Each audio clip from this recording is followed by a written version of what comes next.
The views and opinions expressed by the hosts do not state or reflect those of the company and its management. Any assumptions, views, and insinuations made by the hosts or guests do not reflect those of the show, the management, and the network. Listener discretion is advised. Warning. This podcast contains spoilers.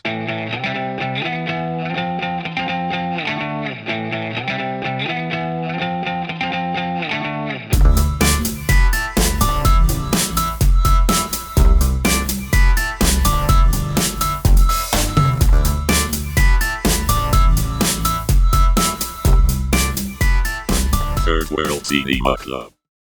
Hi, welcome to another episode of Third World Cinema Club. I'm John Tawasel from Present Confusion. Hi, I'm Princess Kinako from Police Reviews.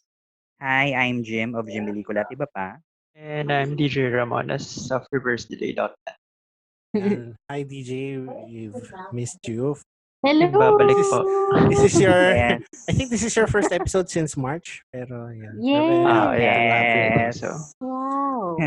So, in this episode of Third World Cinema Club, we'll be talking about our experiences and reminiscences, I guess, with ABS-CBN film restoration. So, because of the ABS-CBN shutdown, Yes. one of the side projects na naapektuhan dito is yung film restoration, which was dedicated to preserving and restoring classic films from the golden age of Philippine cinema and beyond. So actually, there's a bit of history then between Third World Cinema Club and ABS-CBN Restoration in that we met through the screenings of ABS-CBN Restoration.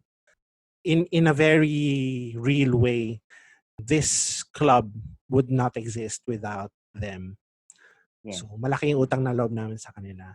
This is the first Yes. episode that we'll be doing in Yes, partnership so we have with... we have exciting news coming up, and so this is the first of the many episodes. Well, many episodes. Very hopeful. yeah, we're affiliated now. Wow. We're Yes, like we have semi-professionals. affiliations now. So Who so would it's have very known? good that Who would have thought? Parang we inantay started na out- ano, ganon. We started out as four guys sa Starbucks na chumichika lang about film, and now we're here. Yeah. So, ayan. Let's start with you guys. Could you tell us a bit about your experiences with ABS-CBN Film Restoration before we segue into our favorite restored films from their selection? Sino gustong mag-start? Jim? Nakapagsulat na kasi ako sa blog ko nung may thoughts about yung experiences ko regarding ABS-CBN film restoration. So, yung first experience ko, very memorable yon kasi boy pa si nanay. Mhm. Nung pinanood namin yung restored version ng Tatlong Taong Walang Diyos. That was 2016, November. Cinema One Originals kasi yun ay part ng Cinema One Originals. And Yeah. then, excited din ako mapanood yung film kasi napanood ko yung original version sa online streaming. Okay. Ganon. Tapos, malabo na siya at medyo mahirap siyang panoorin because of the quality. Pero yung quality doesn't mean na yung quality nung pelikula na yung story. I mean yung quality nung color, ganun. Kasi may Mhm. pagka, na siya, sepia-ish. Pero doon naman sa restored version, napaganda yun. Although, it is still sepia-ish. Pero, mas malinaw na siya. Yung mga scratches, makikita mo. Yung mga dirt nalinis doon sa screening, ganun. And then, ang hindi ko makakalimutan sa every restored version screenings, yung pagkain, masarap yung pagkain. Masarap yung pagkain nung caterer, gano'n. And then, aside from, syempre, makakita ka ng artista, ang nakaka-excite kasi doon ay yung pag kinikwento nila yung behind the scenes, kung paano nila ni-restore yung pelikula, how many hours yun, paano nila nakuha yung source material. Kasi di ba ang Pilipinas naman kasi hindi maayos talaga yung archiving system when it comes to yung old or classic films, di ba? Yung iba nga nawawala na, ganun. And then, yung kasi before the screening may mga trivia pa yan eh. So yun yung mga nakaka-excite na na part sa restoration. Saka especially kapag may mga pa-trailer sila sa FB page, yung talagang aabangan mo, ano kayo i-restore nila ganun. Ako din na-miss ko yung pagkain. Wala lang. Masarap nga ang pagkain nila, catering. Although usually, pagpunta ko doon, nakakain na ako. So, hindi ko masyadong nasusulit. Yung isa sa membro natin dati si Michael, parang nakakasama ko siya sa mga ganyan. Tapos, sabi niya sa akin, huwag ka na kumain. Diyan ka na sa buffet kumain. Sabi ko, nakakain na ako nagutom ako Kaya yan, tuloy pa rin. Pero yun nga yung experience ko sa mga pelikulang ito, some of these films sa restoration, I haven't seen in years. Yung huli ko sa sila nakita, usually. Actually, sa Channel 2 din, yung kung naabutan niyo yung Sine sa DOS, or yung mga box office. Holy Week. Holy Week, oo. Doon ko sila doon ko sila napapanood.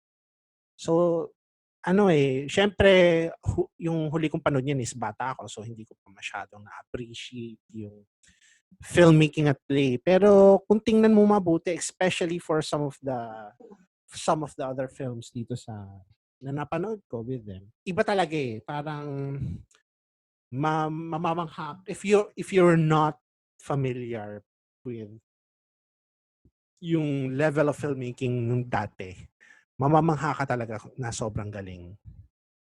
And of course, they redid it in HD. In-upscale nila and they cleaned it up. So, it's like seeing a new film for the first time kahit na you may have seen it before. Yeah. Kaya yun. Doon ako naakit Nung pahuli na lang, hindi lang ako nakakapunta dahil schedules, alam mo na, hindi na tutugma. Pero lalo na yung mga normal screenings, yung relive the classics sa PowerPoint yan usually. Ayan, minsan pumupunta ako. Nagbabayad na lang ako instead of nakakapunta sa premieres. Pero yung premieres talaga, there were some really good premieres na hindi ko napuntahan. And doon sa napuntahan ko, talagang pinupuntahan ng mga original crew and cast. Yes. Saka yun. Na years after, iba na yung pinatunguhan nila dito, artista sila, naging writers, or mga talaga batikang cinematographers, or production designers of the day, tas naging directors in their own right. Iba talaga yun. So, yun na-experience ko sa mga ganyan.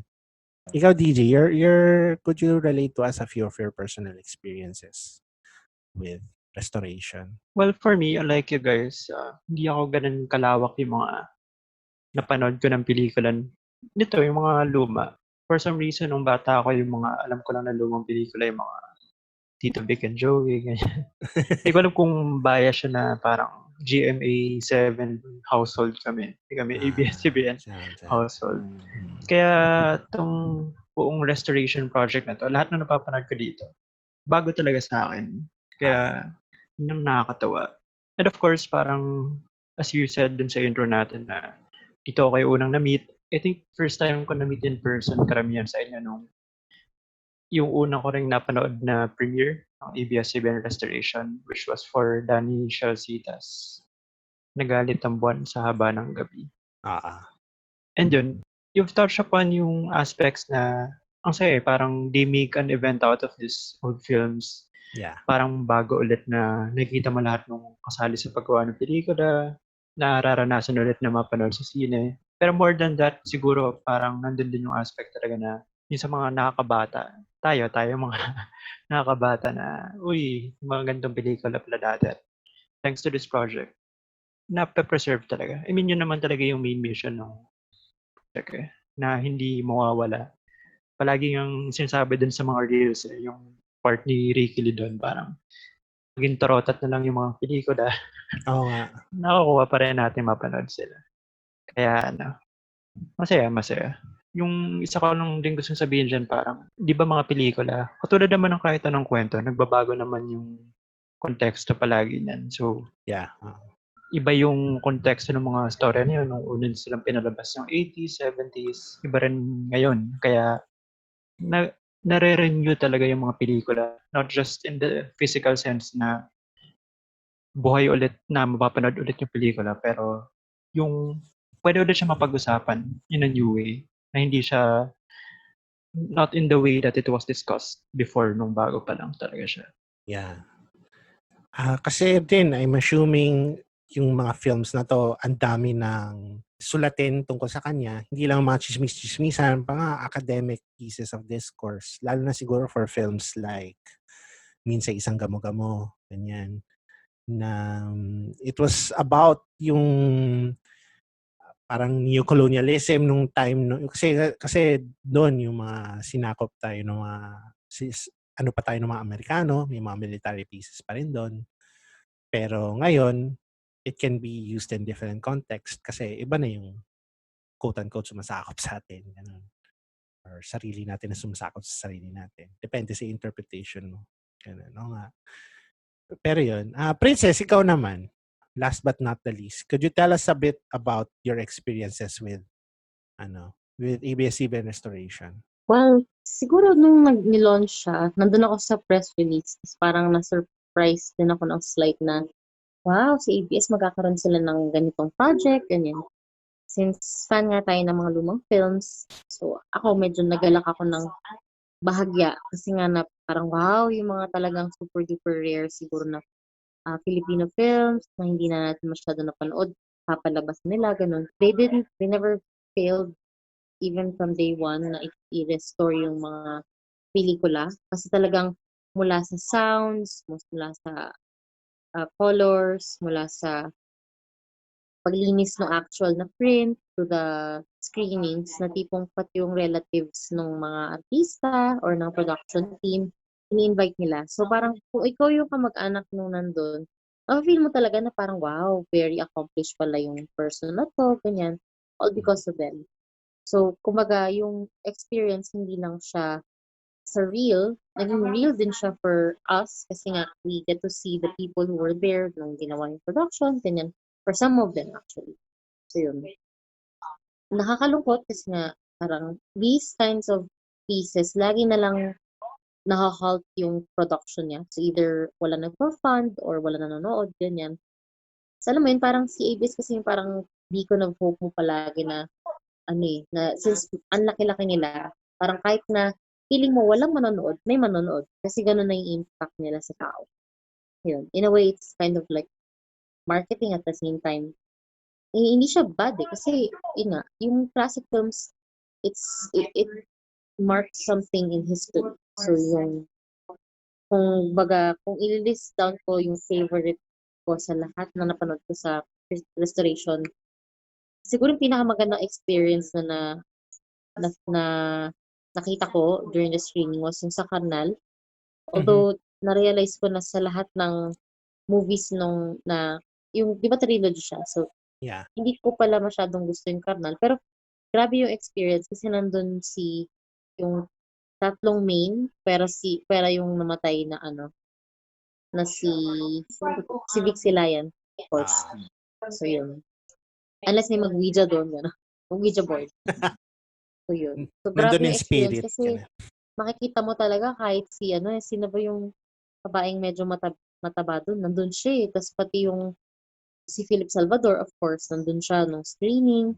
So, parang wow, parang nagawa mo yun at that age. Tapos parang pati yung girl doon, si Cecile something, parang wow, galing mo doon parang first time mo palang mag-ganon, ganyan. So, and of course, to see the masterpiece sa sarili mong eyes, parang grabe naman production value, ganyan. So, mas ma-appreciate mo, of course, since na kapag adapt siya sa technology ngayon.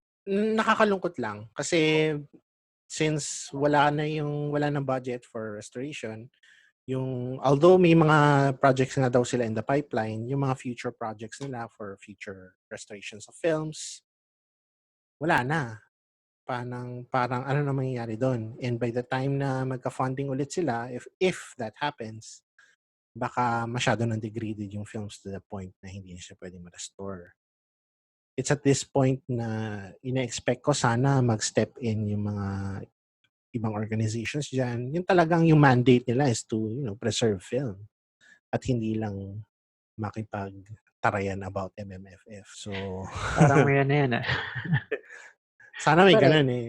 Pero wala. Parang I've given up parang expecting anything from in terms of government support sa mga ganito. Kasi even in the past wala naman tayong initiative. I've never heard of a government initiative to preserve films.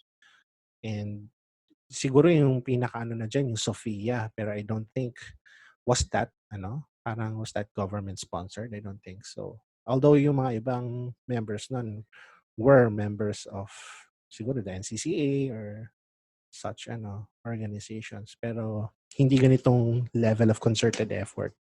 And of course, since malaking kumpanya ABS, marami silang funds to preserve those classics. I guess yung pinaka lang dyan, yung si Mike De Leon, I think he's trying to restore his own films. So in that way, yun, meron siyang hold in his own film restoration process. Pero yung mga ibang pelikula na unfortunately may become lost to time. And napakalaking cultural loss nun. Parang namatayan ka a second time. Dun sa lahat ng mga pelikula hindi na mapapanood ng madlang Pilipino. Moving on. Lungkot naman yun, grabe. Pero totoo, no?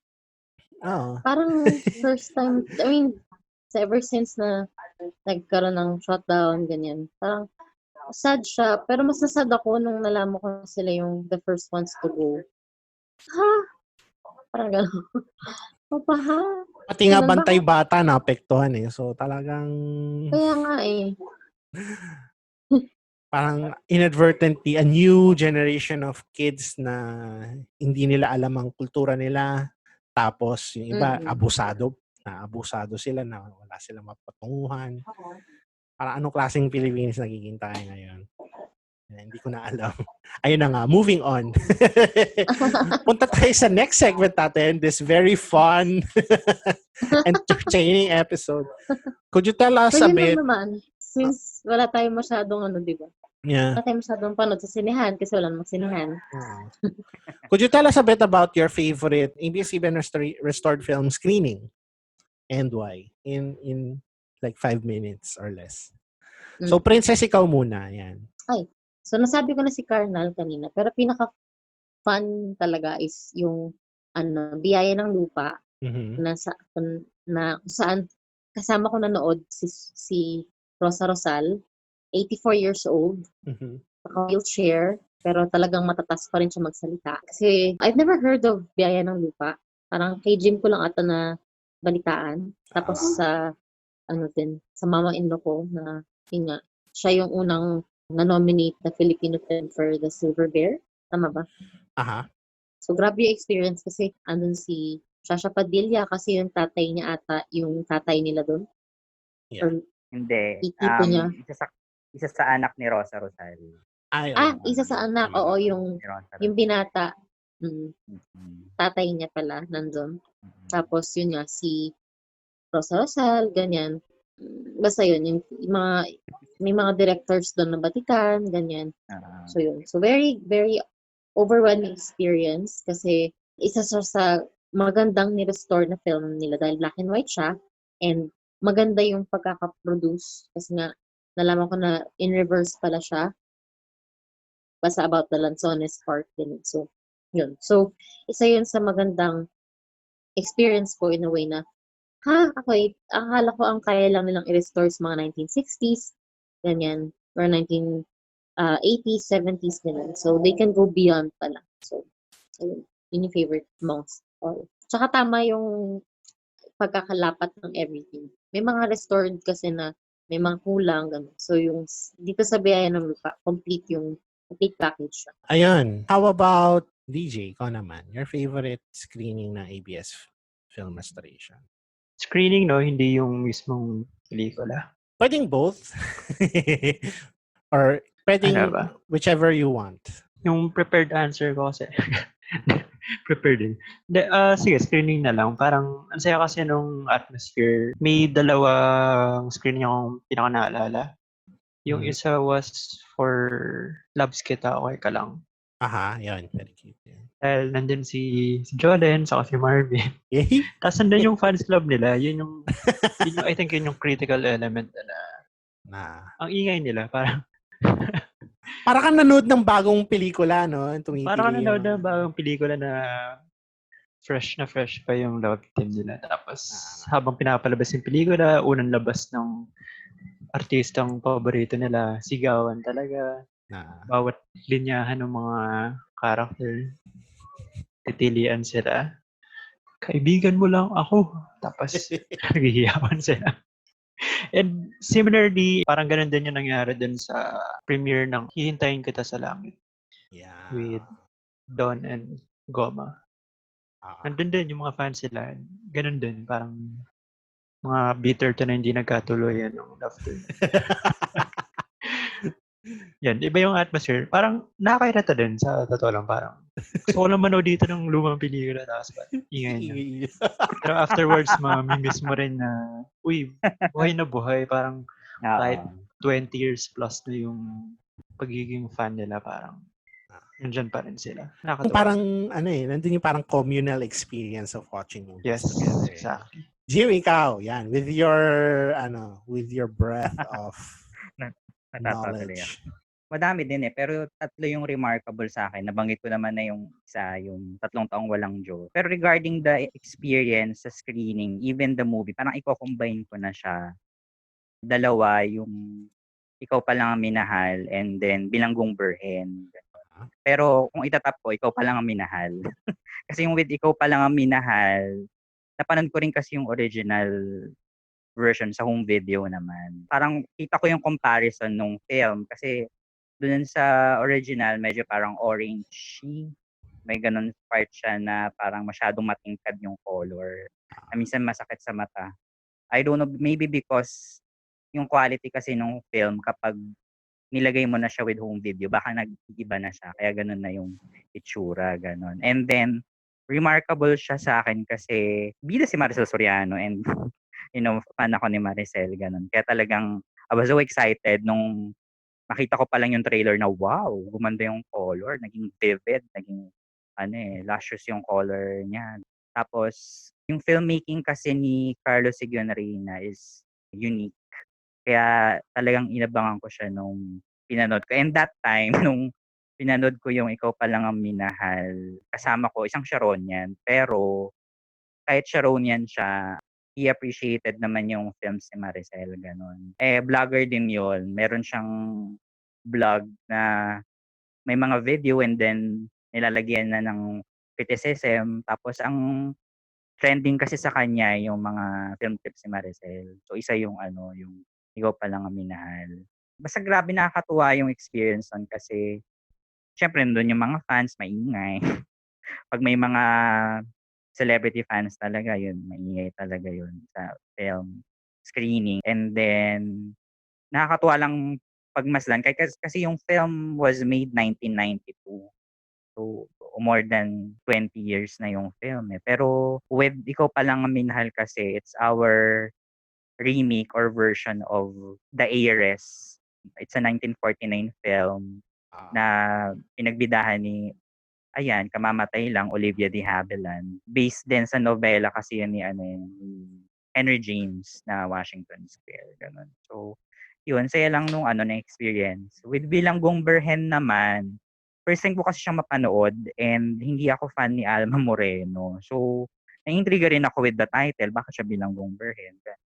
Ang maganda naman with Bilanggong Berhen, same, kasi ang bida kasi naman or isa sa mga bida ng Bilanggong Berhen, si Armida Seguinarena. So, ang maganda kasi with Miss Armida Seguinarena, she was able to preserve yung mga films niya. Kaya ang maganda pag na-preserve kasi yung films ng producer, merong pagkukuhanan na ganong source material. Kumbaga yung preservation, okay yun. Kaya nung nakita na nung version na nung Bilanggong Berhen, parang bago lang din yung pelikula.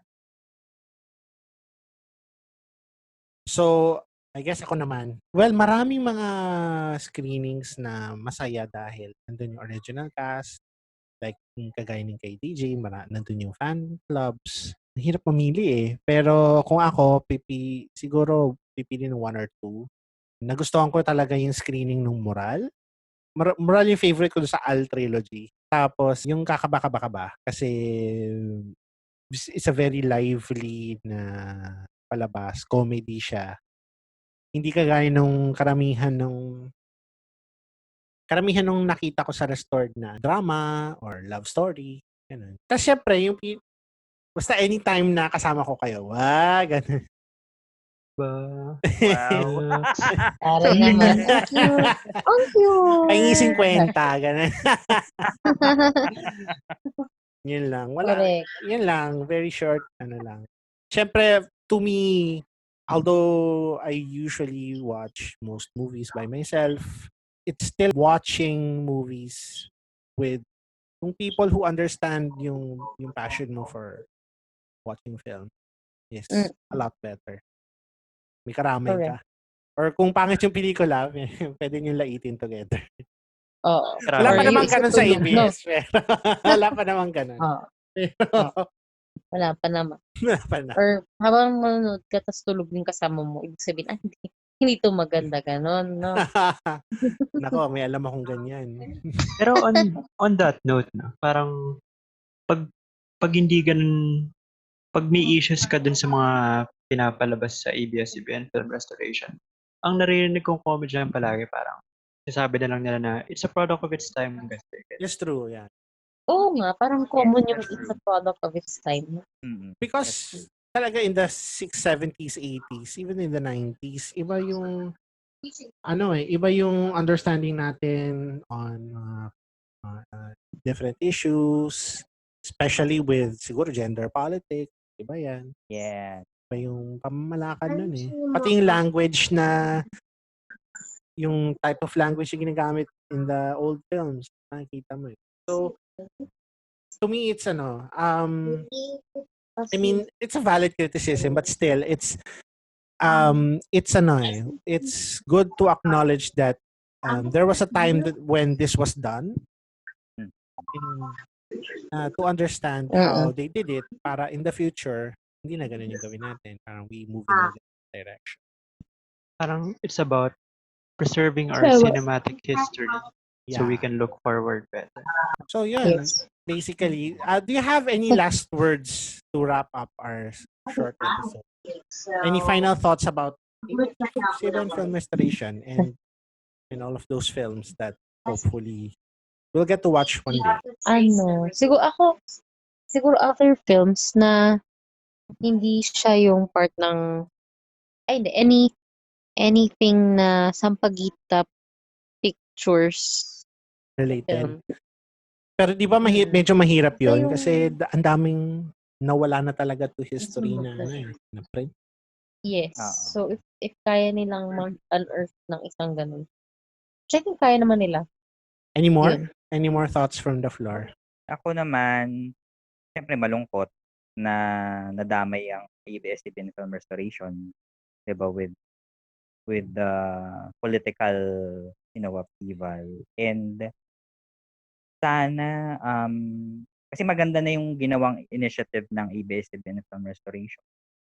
Sana pinagpatuloy or magpatuloy pa, at dapat nga yung gumawa talaga nung pagre-restore ng mga pelikula ay ang government, 'di ba? Ang nangyari kasi is it's a private company pa yung nagkaroon ng malasakit with the old or the classic Filipino films, 'di ba?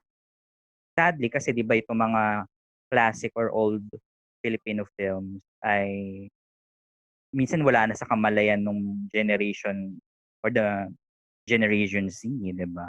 So, yun, kakalungkot lang. Yan. Any more thought, DJ?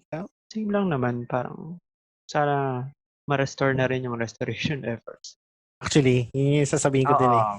Yung pinaka gusto kong ma-restore, yung ABS-CBN Restoration mismo. Restoration mismo. ABS-CBN Film Restoration. Restore ang ABS-CBN. Yes.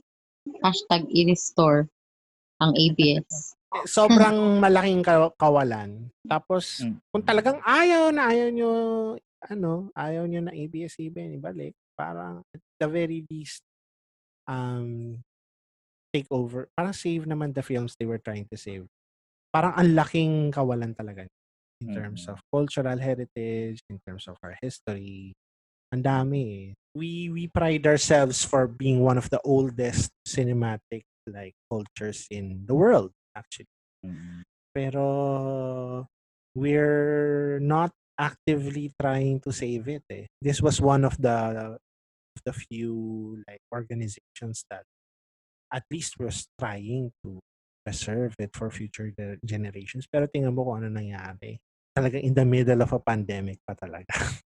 Tama. Naging unfortunate context. This is wala. Anong masasabi ko? Malungkot May lang. naalala pala ako dyan. Kasi nung screening ng restored version ng Saan Ka Man Naroroon, sabi ni Sir Leo Hatigbak, sabi niya, during that time, kasi syempre, wala pa namang pandemic. Sabi niya, sana supportahan niyo yung restored version screenings, ganyan. Kasi ang napapansin daw nila, ang mga nanonood lang, yung mga senior citizen. Alam naman natin kapag senior citizens ang nanonood, free. Diba? Tama yan. Ang panonood ng sine. So, ayun. Alala ko lang. I also appreciate din yung effort nila to put these restored versions either in DVD or DVD form and also in parang I think sa iTunes or basta binibigay. Yung mga digital platforms. Nilagay nila sa digital platforms yung restored films nila. Which is lalo na ngayon, quarantine, wala kang mapanood anywhere else, why not watch a few old films, see what you've been missing. Ayun, may sinabi pa pala si Sir Leo that time ng screening ng Saan Ka Man Naroroon. Kasi diba they wanted sana na ma-release siya sa DVD. However, yung parang manufacturer or yung gumagawa ng reflector daw ng DVD dito sa Pilipinas nagsara na or wala na. My so, God. Hirap na silang i-release siya sa DVD format. Kaya talagang streaming talaga streaming na siya. Stream is the future. Medyo malungkot din na wala na yung yung physical media sa platform. Oo, totoo. Diba? Sobrang kahit na mga pirata, I pride myself do sa mga kinakalkal ko sa mga Quiapo, sa Pira mo. Sa naman. Talaga, para kang naghahanap ng treasure dun eh. May makikita kang something na, well, hindi naman Filipino films, majority ng films dun for. Pero may makikita kang something that you treasure. Pero yun, malungkot din ako for the loss of physical media. Naging na lang siya, niche siya for collectors eh, no? Totoo. Pero, Tama. ako ang wish ko lang, sana this organization gets to do the thing that they want to do, which is to preserve these films. Kasi it's a win-win for all of us. Sana magtuloy, sana someone comes in with funding ang talagang pera ang pinaka punot dulo eh. Parang kung wala kang pera, wala kang pang anything, project or whatever. Pero I'm still a bit hopeful na one day magkaroon ng kumbaga hustisya, ganun. Magkaroon ng magbalik sila in some way or another. Yun lang. And I guess that ends our episode for today. Thank you all for listening. Next time naman siguro less somber, less depressing yung pag-uusapan natin. Anyways, ayun na. greetings guys. Salamat po sa pakikinig. Manood kayo ng nakakatawa. Basta ako excited ako sa restored version ng Kung na-depress kayo, sorry. Yes. Uy, malay mo magpa-online screening sila nung kay Terry. Uy, excited ako sa restored version ng Minsan Lang Kita'y Ibigin. Ako din. Maricel kasi yun eh. Baka sa I Want naman ako nila para ilagay kay yun. Kay Justin Busanya. Parang na siya, parang nasad talaga siya kasi yung pagkaka-edit lang ng poster. Parang kaya ko rin gawin sa collage, gano'n. Ay, alam nyo, ito lang masasabi ko sa yung nagde-design ng poster sa Restored. Ang galing niya. Ayun, si Justin Bisana. Justin Bisana. Yun, sobrang shit. Parang ibang level ka. Ibang level na. May pera lang ako, bibigyan ka na. donasyon. Pa-commission ka na. Papakommission ka namin. Sobrang... Lagi siya nakikita, nahiya lang akong lapitan siya. Yung pala mahihain din daw siya. Ay, ganun. Hi na lang kung if you're listening to this. Yes. Hi, Justin. May 4 kang fans sa Third World Cinema. Oo. As in. Lapitan mo kami pang mahihiya sa'yo. Kalendaryo nila. Yung Nakaka sa kalendaryo nila. Isa pa yan. Ay, wala ako niyan. Nakakabalas kayo. Hindi, Ayun, bumili kasi 2020 ang wala ako, DVD ha? nun. Tapos binigyan ako ni Carmela. Kahit Carmel, ano na lang, kahit 3 buwan na lang yung natitira, ganun. Kinuha okay ko na pa rin sa siya. akin yun. Reusable naman yun for certain years eh. Depende Oo, sa- after 7 years. Tama ba? Oo, 7 years. Magagamit ko siya ulit.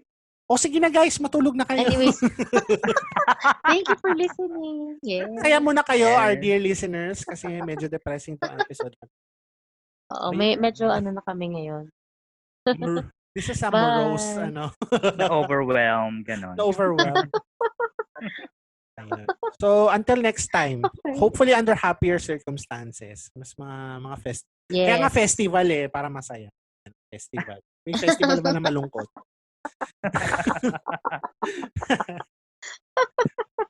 Okay, bye. Bye-bye! Bye. Stay safe, guys. This show is produced by Cutprint Podcast Network. Executive producer Patsy Ferrer. Head of Business Development KL Carpio. Creative Director Christine Alido. Podcast and Social Media Manager Nia Escondo.